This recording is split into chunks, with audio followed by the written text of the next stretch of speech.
모두 일어나셔서 오늘도 우리를 불러 예배케 하신 하나님께 감사하며 함께 사도신경으로 우리의 신앙을 고백하시겠습니다. 나는 전능하신 아버지 하나님 천지의 창조주를 믿습니다. 나는 그의 유일하신 아들 우리 주 예수 그리스도를 믿습니다.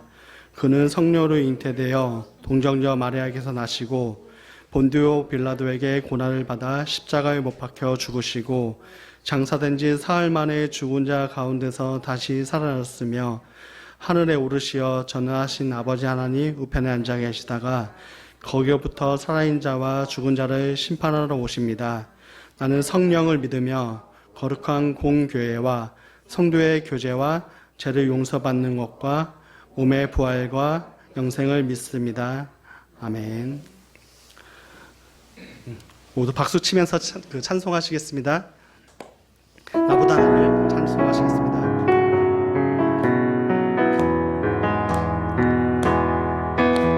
나보다 나를 잘 아시는 주님, 내가 주를 떠나 어디로 가겠나이까. 주의 오른손 은지들이 나를 인도하시며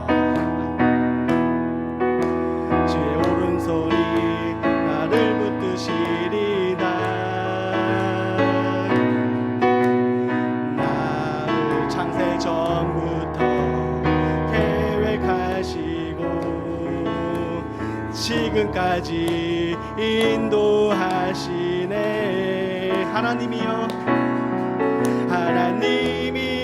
주의 생각이 어찌 그리 보배로우신지요. 나의 생각보다 나의 뜻보다 더 크고 놀라우신 주님, 하나님이여 나를 살피사 나의 마음을 다시오니 나를 영원한 길로 인도하소서. 나보다 나를 잘 아시는 주님,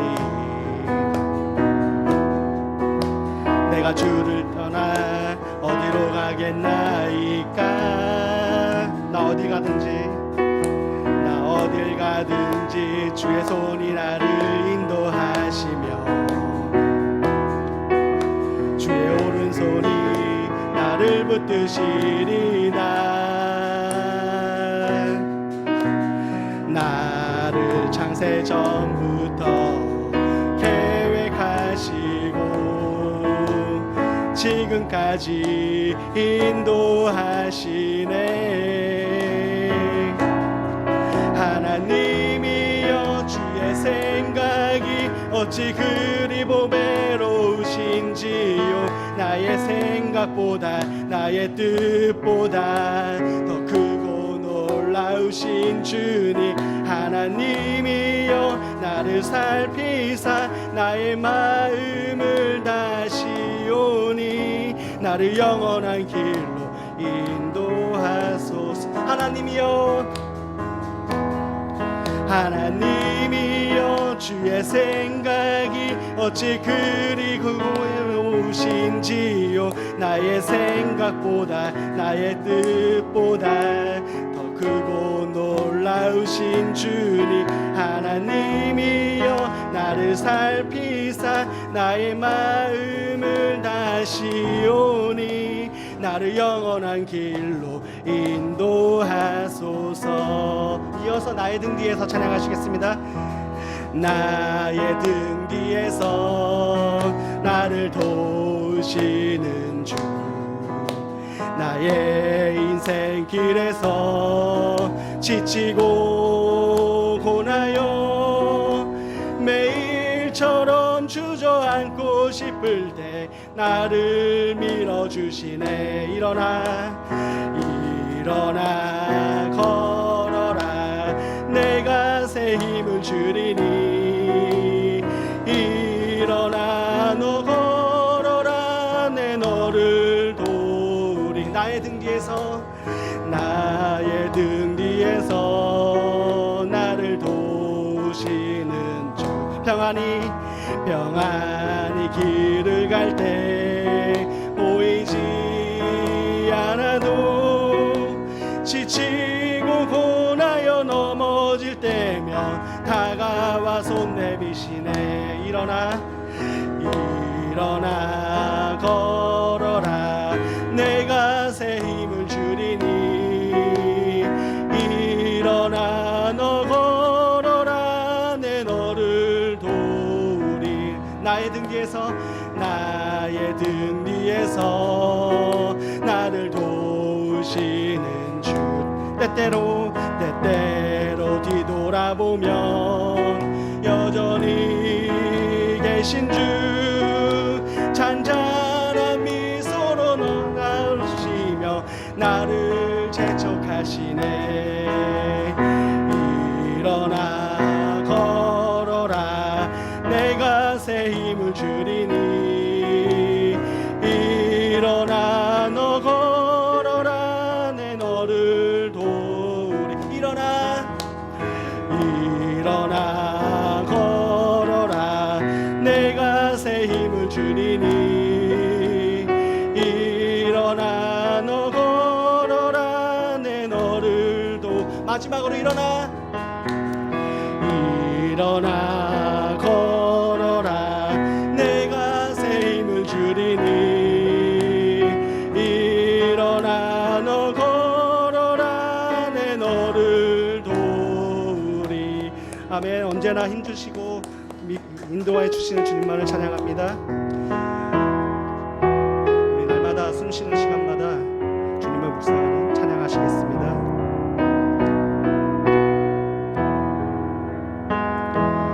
날마다 숨쉬는 순간마다 내 앞에 어려운 일 보내. 주님 앞에 이 몸을 맡길 때 슬픔 없네 두려움 없네. 주님의 그 자비로운 손길 항상 좋은 것 주시도다. 사랑스레 아픔과 기쁨을 수고와 평화와 안식은 날마다 주님 내 곁에 날마다 주님 내 곁에 계셔 자비로 날 감싸 주시네. 주님 앞에 이 몸을 맡길 때 힘 주시네. 위로와 참 주네. 어린 나를 품에 안으시사 항상 평안함 주시도다. 내가 살아 숨을 쉬는 동안 살피신다 약속하셨네. 인생의 어려운 순간마다 주님 약속 생각해보네. 내 맘속에 믿음 잃지 않고 말씀 속에 위로를 인생의 어려운 순간마다 인생의 어려운 순간마다 주의 약속 생각해보네. 내 맘속에 믿음 잃지 않고 말씀 속에 위로를 얻네. 주님의 도우심 바라보며 모든 어려움 이기도다. 흘러가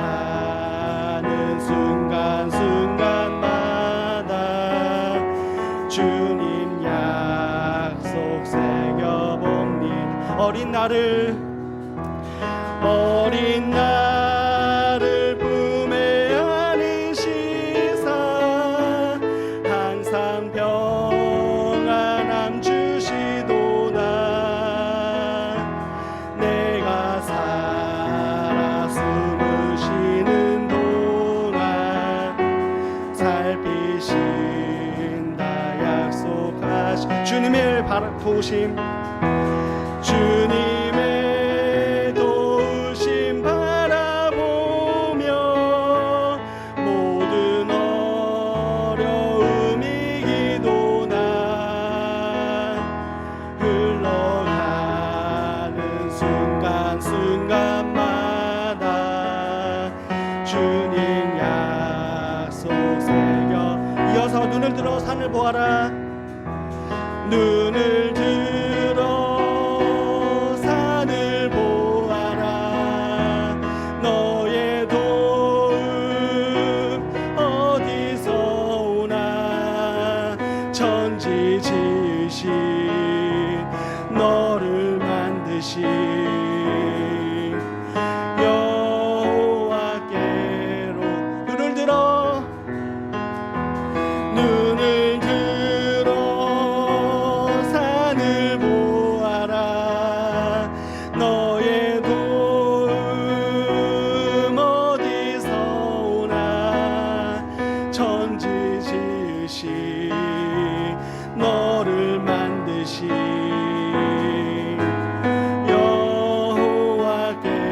여호와께로다. 하나님은 너를 지키시는 자, 하나님은 너를 지키시는 자. 너의 우편에 그늘 되시니 낮의 해와 밤의 달도 너를 해치 못하리. 하나님은 너를 지키시는 자. 너의 환난을 명쾌하시니 그가 너를 지키시리라. 너의 출입을 지키시리라. 눈을 들어 산을 보아라. 너의 도움 어디서 오나. 천지 지으신 너를 만드신 여호와께로 눈을 들어 산을 보아라. 너의 도움 어디서 오나. 천지 지으신 너를 만드신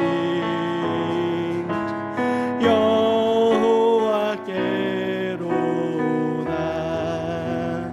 지난 해 우리를 지키시고 보호해 주신 하나님을 묵상하며 침묵으로 기도하시겠습니다.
사랑의 주님을 오늘도 예배합니다. 하나님을 온 마음 다하여 찬양하기를 원합니다. 우리 예배를 받아주시고 우리 예배 가운데 성령님 임재하여 주셔서 하나님과의 교통이, 하나님의 뜻이 우리 가운데 온전히 드러날 수 있도록, 그리고 그 뜻 가운데서 우리가 순종할 수 있는 믿음 가질 수 있도록 도와주시옵소서. 한 해를 돌아보며 하나님의 은혜가 얼마나 컸는지, 큰 사고 없었던 거, 건강으로 지켜주셨던 거, 그것도 물론 감사하지만 가장 감사한 것은 우리가 믿음 안에 살았다라는 것입니다.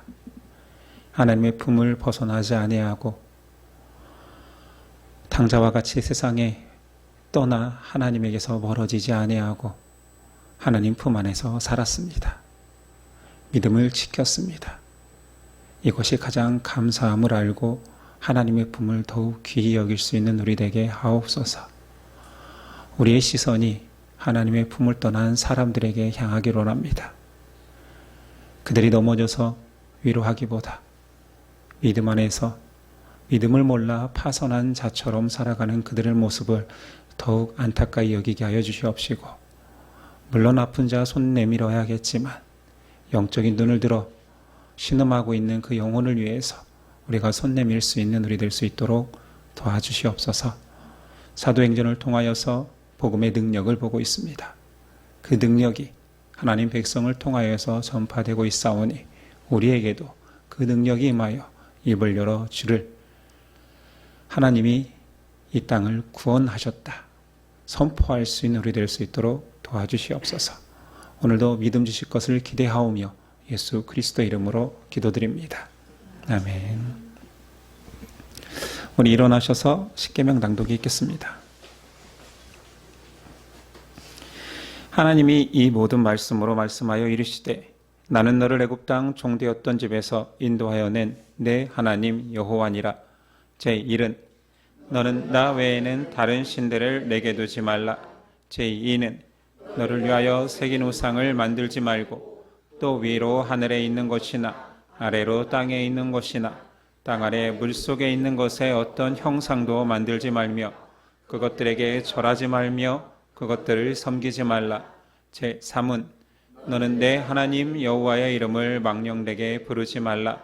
제4는 안식일을 기억하여 거룩하게 지키라. 제5는 내 부모를 공경하라. 제6은 살인하지 말라. 제7은 간음하지 말라. 제8은 도둑질하지 말라. 제9는 내 이웃에 대하여 거짓 증거하지 말라. 제10은 내 이웃의 집을 탐내지 말라. 예수께서 이르시되, 내 마음을 다하고 목숨을 다하고 뜻을 다하여 주 너의 하나님을 사랑하라 하셨으니 이것이 크고 첫째 되는 계명이요 둘째도 그와 같으니 내 이웃을 내 자신같이 사랑하라 하셨으니 이 두 계명이 온 율법과 선지자의 강령이니라. 아멘.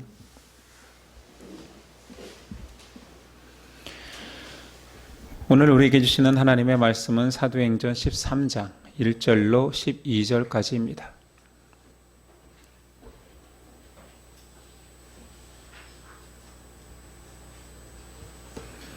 사도행전 13장 1절로 12절까지 저 여러분들이 한 절씩 교독하겠습니다. 13장 1절입니다. 안디옥 교회에 선지자들과 교사들이 있으니 곧 바나바와 니게르라 하는 시므온과 구레네 사람 루기오와 분봉왕 헤롯의 젖돈생 마나인과 및 사울이라.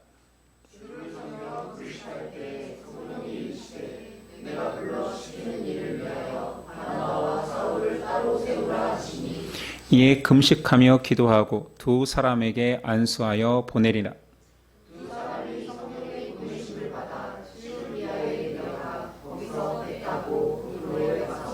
살라미에 이르러 하나님의 말씀을 유대인의 여러 회당에서 전할세 요한을 수행원으로 두었더라.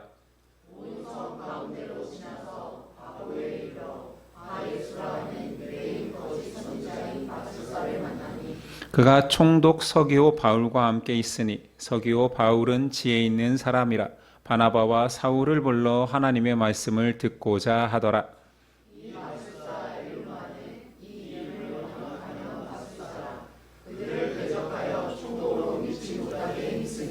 바울이라고 하는 사울이 성령이 충만하여 그를 주목하고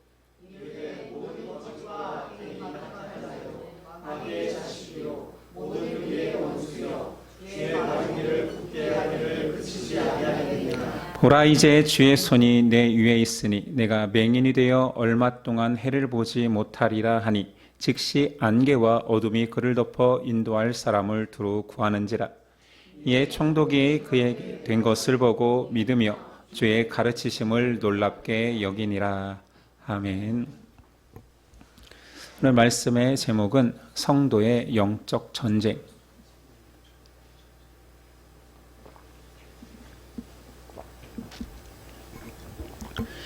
성도의 영적 전쟁이라는 제목으로 오늘 나누겠습니다. 우린 사도행전을 보고 있습니다. 사도행전에서 복음의 불길이 유대인들뿐만 아니라 이방인들에게도 맹렬한 속도로 번지고 있습니다. 사도행전 전체의 큰 틀이라고 할 수 있는 사도행전 1장 8장의 말씀처럼 유대와 사마리아와 그 다음에 이방 땅으로 번져나가고 있습니다. 하나님께서 일으킨 복음의 불길은 무엇으로도 끌 수 없는 강력한 성령의 불길이었습니다. 이제 13장부터는 새로운 전환점을 맞이합니다. 12장까지는 복음에 전파되는 핵심 지역이 예루살렘 교회였다면 이제부터는 안디옥 교회가 중심이 되어 변화되는 역사 속의 순간을 23장에서 보여주고 있습니다. 안디옥이라는 지역은 로마와 알렉산드리아, 그 다음에 안디옥 이 세 도시가 로마 제국 당시의 가장 큰 대도시였습니다. 예루살렘에 비해 안디옥은 정치, 문화, 경제적으로 더욱 뛰어났고 여러 민족이 함께 사는 국제 도시였습니다. 이곳에 알다시피 말씀이 충만한 바울이 선생으로 왔고 사람들을 위로하기를 좋아하던 바나바가 성도들을 훈련시키고 그로 인하여서 안디옥 교회는 크게 부흥했다 했습니다. 이제 안디옥 교회는 땅끝까지 복음을 전할 수 있는, 복음을 가지고 나갈 수 있는 완벽한 준비가 되었습니다. 오늘 말씀에는 안디옥 교회의 큰 특징을 세 가지, 세 기둥처럼 설명하고 있습니다.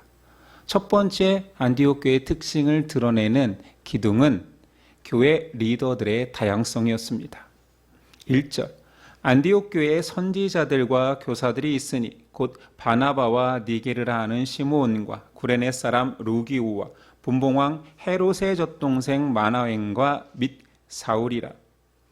리더들의 면면을 살펴보면 바나바는 정통 유대교 기독교인입니다. 사울은 유대인이지만 일찍부터 로마 시민권을 가진 바리새인 엘리트였습니다. 니게르라 하는 시므온이 리더로 등장하는데 니게르는 라틴어로 검정색입니다. 그러니 누가 봐도 이 별명은 아마 그가 흑인이 아니었겠느냐 여겨지게 됩니다. 구레네 사람 루기오는, 구레네는 지금 리비아 땅, 현재의 리비아 땅 북아프리카 땅의 사람으로 헬라화된 도시에서 태어난 자입니다. 그리고 마지막으로 헤롯 왕의 젖동생 마나엔, 젖동생이라는 것은 우리나라 왕족들도 왕가의 자식들도 이랬던 것 같아요. 귀한 귀족 집안의 자제와 함께 자라면서 학문을 익히는 교육 동반자쯤 되는 것 같습니다. 그러니 그의 출신 성분이 왕족에 가까운 높은 신분이었지요. 여기서 말하는 헤롯은 안티파스로 세례 요한을 죽이고 예수님을 신문하고 조롱했던 자입니다. 동일한 환경에서 살았는데 한 사람 헤롯은 예수님을 조롱하고 신문했다면 또 한 사람은 예수님을 지금 믿고 따르고 전하고 있습니다. 그러니까 마나엔이 이 명단에 있다라는 것, 특히 리더의 명단에 있다라는 걸 봐서 유대 권력 중심부의 사람들도 예수님을 믿었다라는 사실을 알게 됩니다. 흥미로운 것은 이 리더들의 다 모든 면면을 살펴보니 인종도 다르고 문화, 정치 배경까지 완전히 다른 그들이 한 교회 안에서 한 지도부로서 함께 예배하며 교회를 이끌고 있었습니다. 이를 통하여서 이들의 다양한 상태의 연합은 교회의 참된 일치의 모습을 보여주는 듯합니다. 그리고 세상의 모든 가치들보다 교회는 복음으로 하나 된다. 복음의 중심성을 그 리더들의 모습에서 볼 수 있습니다. 또한 이들의 다양한 사람들이 한 교회의 리더로 섰다라는 것, 이것이 하나님께서 안디옥 교회를 이방 선교의 메카로 준비시키고 그리고 전초기조의 역할을 잘할 수 있는, 세상 모든 인종과 사람들에게 복음을 전할 수 있는 그런 다양한 문화, 복음의 이해력, 그 모든 것들을 가지고 있다는 것을 알게 됩니다. 안디옥 교회의 특징을 나타내는 두 번째 기둥은 그 교회는 금식하며 기도하는 교회라 합니다. 2, 3절. 주를 섬겨 금식할 때 성령이 이르시되 내가 불러 시키는 일을 위하여 바나바와 사울을 따로 세우라 하시니 이에 금식하며 기도하고 두 사람에게 안수하여 보내니라. 시작부에 주를 섬겨라는 말은 영어 성경에는 워시핑, 하나님을 예배한다입니다. 안디옥 교회는 예배하기를 즐겨하고 모든 결정에 앞서 기도하는 교회였습니다. 특히 기도할 때 금식하며 기도한다라는 표현을 볼 때 그들이 하나님의 뜻을 향한 간절함과 순종이 얼마나 컸는지를 보여주지요. 세 번째 특징을 나타내는 안디옥 교회의 기둥은 순종하는 교회였습니다. 그 교회에 하나님의 명령이, 교회적 명령이 떨어졌으니 안디옥 교회 안에 이방 선교에 대한 비전을 깨닫게 하시고 다른 사람도 아닌 교회 리더로 서 있는 바나바와 사울을 선교사로 파송하라 합니다. 아니, 교회가 지금 이 리더십 체계에서 많은 시간이 지난 게 아니에요. 성경에 보니 1년 정도밖에 지나지 않았습니다. 1년밖에 안 된 그 신생교회가 교회에게 바나바와 바울이라는 지도자의 필요성은 절대적이었겠죠. 그러나 하나님이 그들을 선교사로 파송하라는 명령 앞에 안디옥 교회는 순종합니다. 단순히 순종이 아니지요. 모든 상황 속에서 볼 때 그들은 엄청난 희생을 감수한 것입니다. 큰 믿음의 결단을 한 것이지요. 그렇게 해서 우리가 알고 있는 그 바울의 선교 여행이 시작된 것입니다. 바울은 생애에서 4번의 선교 여행이 있었습니다. 1, 2, 3차, 4차까지로 구분하지만 4차는 체포된 상태에서 죄인의 신분으로 로마까지 후송되는 여행이었기 때문에, 물론 그 여행 중에도 그는 계속 사람들을 만나고 복음을 전했기에 전도 여행으로 포함시킵니다. 그러니까 여러분들이 기억할 때에는 1, 2, 3차 자유의 몸으로 전도 여행을 했었고 마지막 로마로 후송되는 4차 전도 여행이 있음을 기억하면 됩니다. 자, 오늘은 그 1차 전도 여행에 바나바와 사울이 처음으로 선교지로 택한 곳이 나옵니다. 구브로라는 섬의 수도였던 살라미입니다.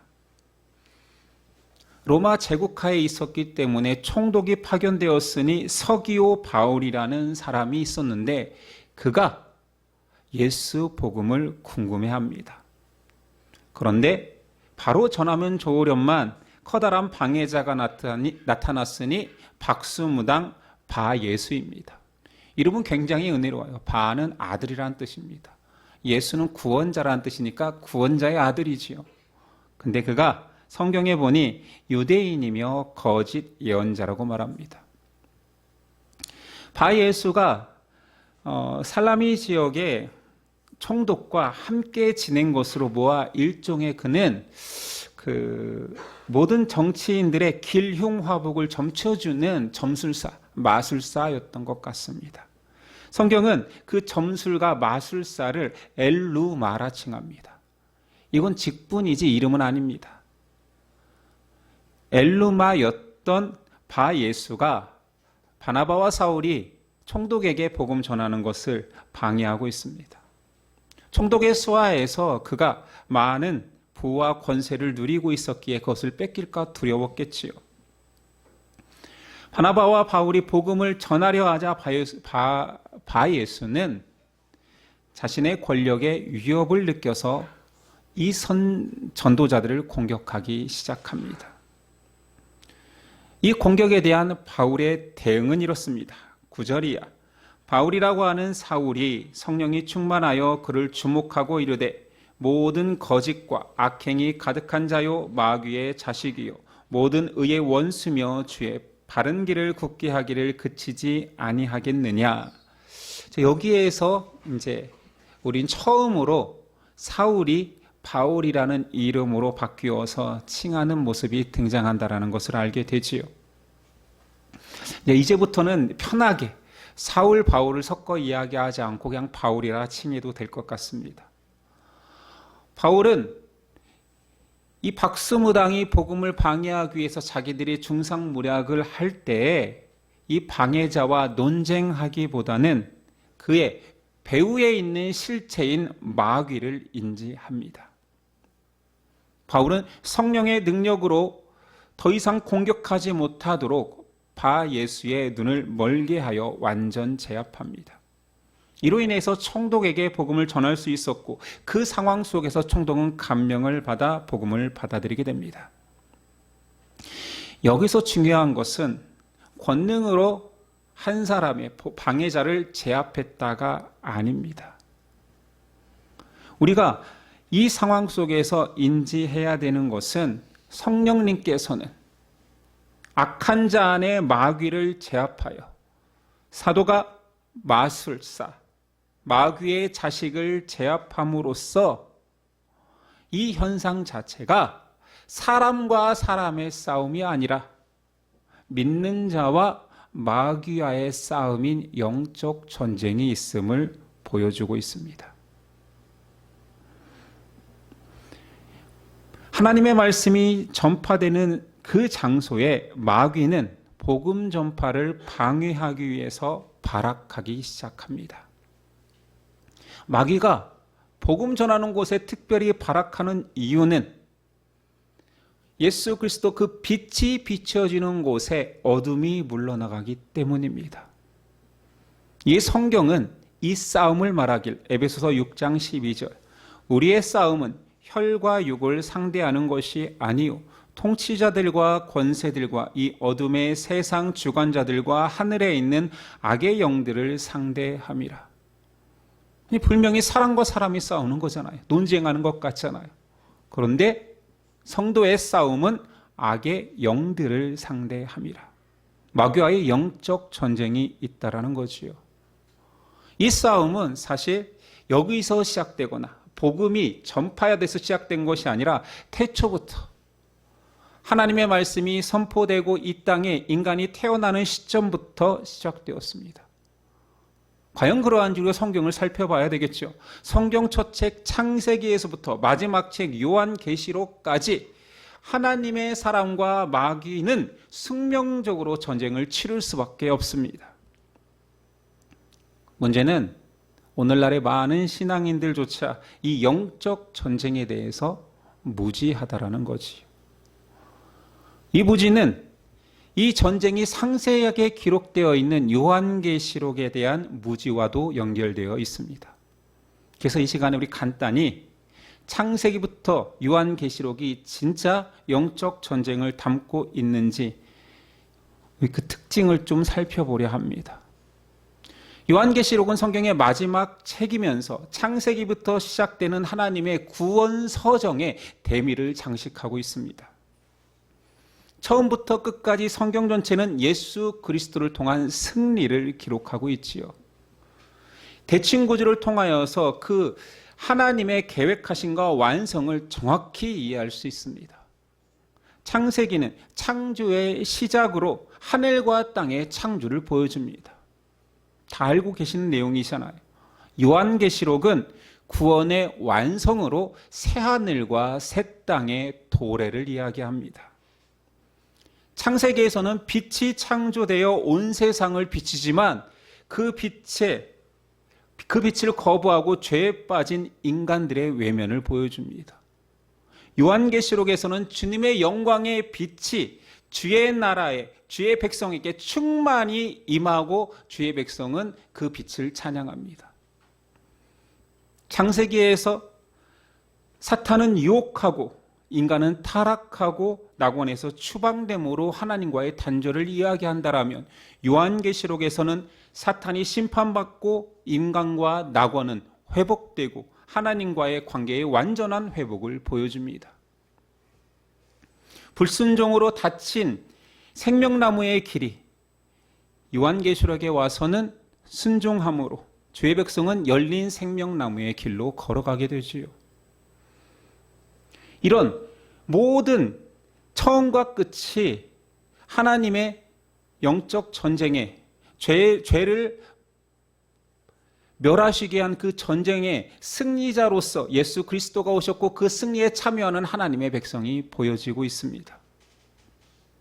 예수 복음이 사람에게는 구원이지만 사탄에게는 영원한 심판입니다. 그러니 발악할 수밖에 없는 전쟁인 거지요. 요한계시록에는 많은 상징과 환상이 있습니다. 용과 짐승의 핍박, 곡과 마곡의 전쟁, 아마겟돈 전쟁, 그 모든 전쟁은 사실 모든 성도들이 겪어야 될 영적 전쟁을 묘사하는 것입니다. 그러나 요한계시록에서는 결론부에 교회는 마지막 날까지 영적 전쟁에 참전하지만 결국 하나님의 승리에 참여한다입니다. 그러니까 우리가 지금 당하고 있는 모든 상황 속에 영적 전쟁이 있음을 깨달아야 되지요. 전쟁으로 묘사되는 이유는 너무나 합당합니다. 인간사에서 이보다 고난, 이보다 큰 사건은 없기 때문입니다. 성도가 전쟁에 참전한다는 것 자체가 고난이고 힘든 상황이지만 그 고난 속에서 성도는, 교회는 참된 정체성을 발견합니다. 그리고 마지막 날 약속된 영광의 승리를 소망하게 되는 거지요. 그러니까 우리가 전시라는 상황을 망각하면 우리의 정체성도 잃어가고 소망도 작아집니다. 하나님의 백성이 되는 순간부터 모든 성도는 영적 전투에 참전합니다. 오늘 말씀에서는 이 영적 전투가 보이는 외적 전투였습니다. 그러나 내적 전투의 양상으로도 나타납니다. 자, 보이는 외적 전투는 바나바와 사울이 총독에게 복음을 전하려 할 때 외적 세력인 바예수가 등장해 방해합니다. 이것은 여러분들이 실제로 누군가를 전도하고 복음을 전하려고 할 때 나타나는 현상과 비슷합니다. 평소에 가깝게 지내는 사람, 복음을 전하려 하지 않을 때 그냥 인맥만 맺으려고 할 때는 너무나 좋은 관계가 유지되던 사람에게 마음을 다잡고 저에게 기쁜 소식을 전해줘야 되겠다고 하면 이상하게 상황이 불편해지고 꼬입니다. 심지어 바예수와 같은 사람도 등장합니다. 이때 우리는 이 모든 것이 어둠의 빛을 싫어하는 상황이고 모든 것들을 막으려 하려는 영적 전쟁임을 인식하고 안디옥 교회 성도들처럼 바울과 바나바처럼 기도해야 됩니다. 그러나 우리가 외적 전투보다 더 경계해야 되는 것이 있으니 바로 내적 전투입니다. 더 힘든 이유는 보이지 않기 때문이지요. 그리고 보편적이고 지속적인 영적 전투이기 때문입니다. 하나님을 기쁘시게 하려는 성도의 소망과 죄에 빠져서 과거 죄로 살았던 그 습관과의 충돌입니다. 내적 전투의 양상을 제가 설명해 본다면 말씀과 기도에 대한 갈망과 영적 나태가 싸웁니다. 죄의 유혹은 나에게 계속 너에게 좋은 것만을 취하라 하고 불신앙을 합리화시킵니다. 또한 이 싸움은 거룩한 것을 추구하려는 마음과 반복되는 동일한 죄와의 싸움입니다. 세상 가치를 더 많이 추구하게 하고 믿음 때문에 나 손해보는 거 아니야, 이런 생각을 들게 합니다. 또한 이 싸움은 믿음의 확신과 믿음에 대한 부정적 생각과의 싸움입니다. 우리가 고난을 당할 수 있잖아요. 그런데 이 부정적 생각은 이 고난이 징계라고 여기게 합니다. 징계라고 여기기 때문에 당연히 하나님을 원망하게 하지요. 평안할 때에는 여러 세상의 사조들을 들으면서 기독교는 고리타분한 것이다 라고 여기게 하며 세상 가치를 더 높게 평가하게 합니다. 이 이념 싸움이 우리 안에 계속되고 있지요. 기독교 역사를 보면 사탄이 자주 사용했던 내적 전투의 전술이 있으니 공동체의 형제자매를 이간질시키는 것입니다. 이 공동체의 갈등은 한 명을 넘어지게 하는 게 아닌 수많은 사람들을 한 번에 넘어뜨리는 굉장히 파괴적인 전술이었습니다. 마귀는 개인보다 교회를 더 두려워합니다. 그 안에서 사탄은 계속 충동질을 하는 것이요. 어찌 보면 굉장히 바른 것처럼, 야, 사랑보다는 정의가 중요하지. 아니, 그게 바른 거잖아를 강조하고 용서보다는 외면하기를 선택하게 합니다. 우리가 이 싸움이 계속되고 있다라는 것, 그리고 그것은 단순히 갈등하는 사랑과 사랑과의 싸움이 아니라 바울과 바예수와의 싸움이 아니라 내적 영적 전투임을 우리는 인식해야 됩니다. 그러나 가장 중요한 거, 이 영적 전투는 벌써 하나님께서 승리로 끝난 것입니다. 예수님께서 이 땅에 오셔서 십자가를 지심으로 사탄은 벌써 심판이 떨어졌고 결박당했습니다. 골로새서 2장 15절. 통치자들과 권세자들을 무력화하여 드러내어 구경거리로 삼으시고 십자가로 그들을 이기셨느니라 선언하고 있습니다. 사탄은 예수 초림 때 결박되었습니다. 그리고 다시 오실 때에 최후 심판을 당하게 되어 있지요. 그렇다면 왜 예수님 처음 오셨을 때 심판하지 않았습니까? 묻는다라면 하나님은 말씀하시지요. 자기 백성을 모을 시간을 얻기 위함이었습니다. 사탄의 심판은 유보되었을 뿐입니다. 그러므로 우리가 지금 영적 전투를 한다라는 것, 고난 가운데 있다라는 것은 구원의 위기가 아닙니다. 성화의 과정으로서 필연적으로 나타나는 전쟁일 뿐이지요. 여러분은 이 영적 전투를 인지하고 있습니까? 안타깝게도 많은 신앙인들이 영적 전쟁에 고통당하고 있고 공격당하고 있다는 것을 인지하지 그리고 의식하지 못하고 있습니다. 그래서 베드로 사도는 말하지요. 베드로전서 5장 8절이야. 근신하라, 깨어라. 너희 대적 마귀가 우는 사자같이 두루다니며 삼킬 자를 찾나니 너희는 믿음을 굳건하게 하여 그를 대적하라 말하고 있습니다. 마귀는 결코 잠든 신앙인을 깨우지 않습니다. 믿음으로 살려 하지 않은 자를 건들 필요가 없는 거예요. 깨어서 기도하려는 자를, 말씀에 순종하려는 자를 전쟁에 투입시킵니다. 명심하고 주의해야 합니다. 그리고 우리가 이 영적 전투를 너무 세상의 어떤 가치 기준으로 내가 한번 싸워서 이기는 이례적 승리로 착각하면 안 됩니다.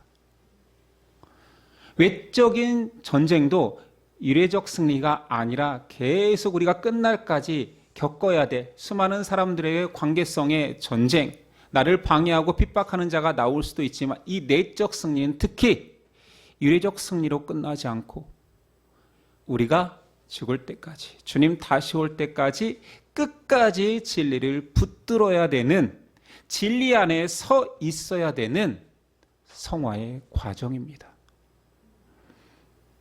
그래서 이 전쟁이 쉽지 않기에 안디옥 교회 교인들이 금식까지 하며 기도하는 것입니다.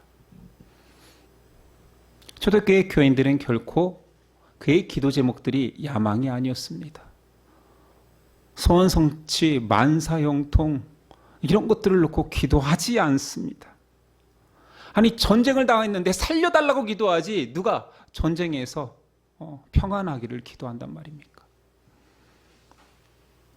그들은 하나님의 뜻을 계속 물었고, 아니 지시가 있어야, 상부의 지시가 있어야 전진을 하든 후퇴를 하든 기다리든 할 것 아니에요. 그리고 나는 전세를 다 알지 못하지만 상부는 다 알고 있기 때문에 명령하면 순종하는 것이 살 길입니다.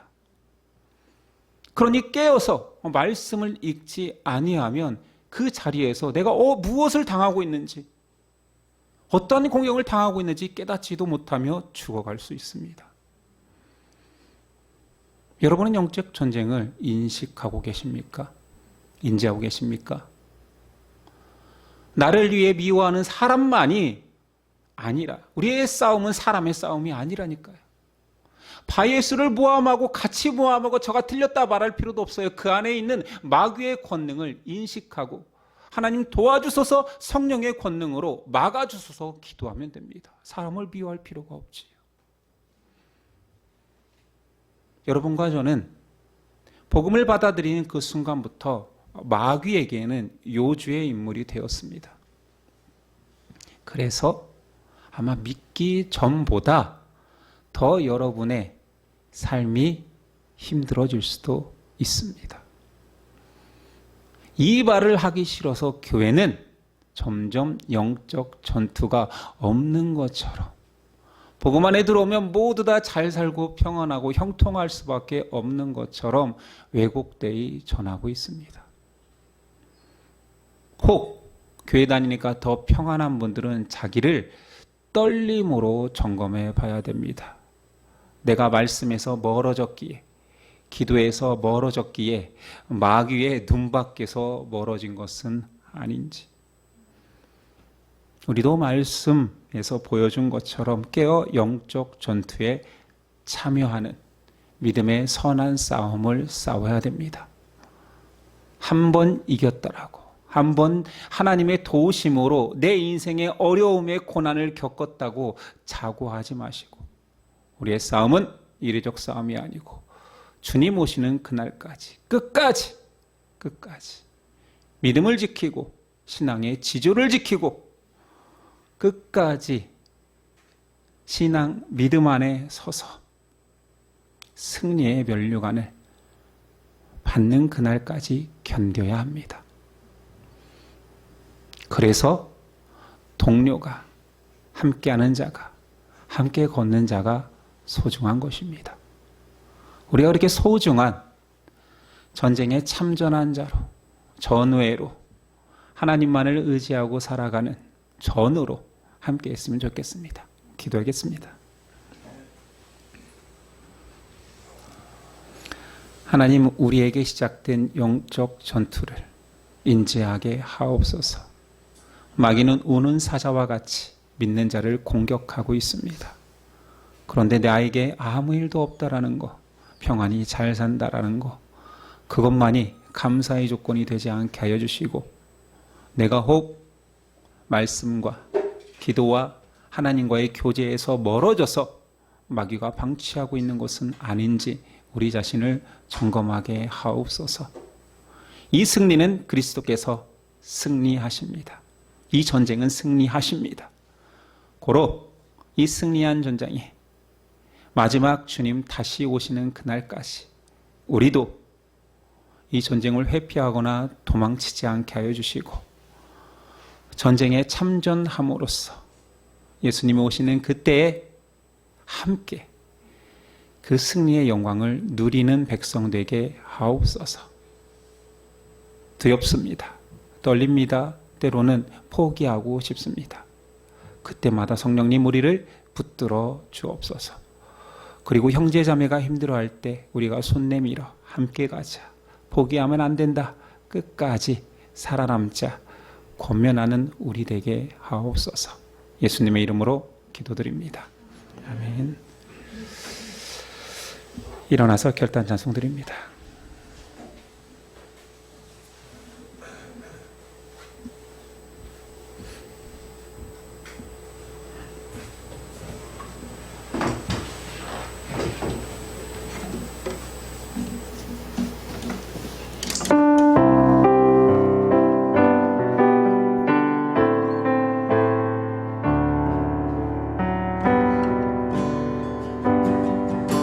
세상의 유혹 시험이 내게 몰려올 때에 나의 힘으론 그리건들 모두 이길 수 없네. 거대한 폭풍 가운데 위축된 나의 영혼 어찌할 바를 몰라 헤매이고 있을 때 주를 찬양 소리내고 찬양 전쟁에 나에게 속한 건 아니니 주를 찬양 소리내고 찬양 전쟁은 하나님께 속한 것이니 거짓과 속임수로 가득 찬 세상에서 어디로 갈지 몰라 머뭇거리고 있네. 공중의 관세 잡은 자 지금도 우리들이 실패와 절망으로 넘어뜨리려 주위를 둘러보면 아무도 없는데 이름에 눈을 들면 보이는 분 계시네. 지금도 내 안에서 역사하고 계시니 사망과 어둠의 권세 물리치시니 아멘. 주 찬양 소리내고 찬양 전쟁은 나에게 속한 것 아니니 주 찬양 소리내고 찬양 전쟁은 하나님께 속한 것 주님만을 찬양합니다. 주를 찬양 소리내고 찬양 전쟁은 나에게 속한 건 아니니 주를 찬양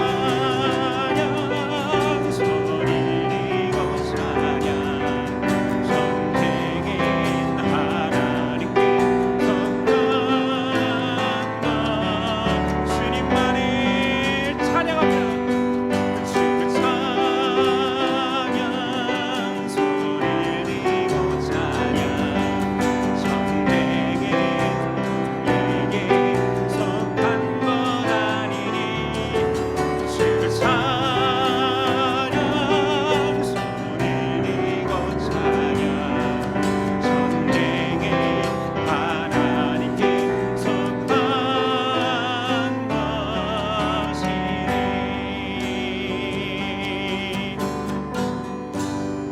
아멘. 기도하시겠습니다. 이제는 우리 주 예수 그리스도의 은혜와 아버지의 사랑과 성령의 교통하심이 하나님이 승리하신 영적 전쟁에 참전하겠습니다.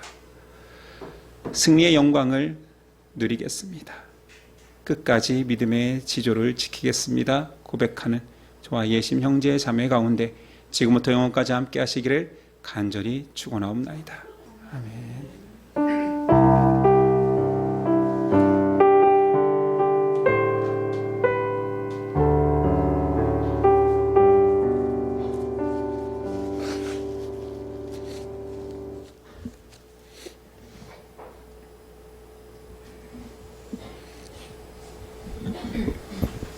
기침한 사람들이 많네요. 자, 우리 옆 사람과 이렇게 인사했으면 좋겠습니다. 예심교회도 우리도 영적 전쟁에서 승리합시다. 예, 오늘 오후에는 신일교회에서 우리 자녀들이 발표를 많이 한다고 해서 그때 전체 회의 시간에 다 같이 참석하여서 우리 구경하기로 했으니 우리 2층으로 거의 다 대부분 가잖아요. 예배당. 층으로는 3층인 것 같은데 좀 빨리 가서 자리를 잡으셔야 될 겁니다. 그래서 이 2시 반이 아마 예배인 것 같은데 좀 이 2시쯤 가셔서 자리 잡고 편하게 관람하셨으면 좋겠습니다. 물론 예배니까 은혜도 받으시고요. 다음 주는 점심시간에 감사 찬양제로 보내겠습니다. 가족별로 이제 성탄 찬양보다는 1년을 돌아보며 감사한 것들 그리고 하나님께 드리고 싶은 찬양을 나누는 시간을 갖도록 하겠습니다. 예배를 마치겠습니다. 한 주간도 승리하십시오.